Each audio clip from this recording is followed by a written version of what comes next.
Hey guys, welcome back to yet another interesting video from Howlogical, and in this video I am going to show you how to keep your notes from Google Keep private. So without any further ado, let's dive right into this exciting video.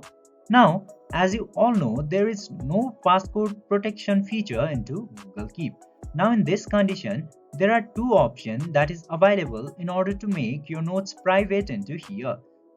The first one is to use any of the third-party method in order to use the passcode for your Google Keep. And that might not always be the best option because of the security reasons. Now the second option comes here is the option of labeling your notes as private by making any of these folders into here. And this option doesn't seem so reliable either. The third and last option comes here is archiving your notes into Google Keep.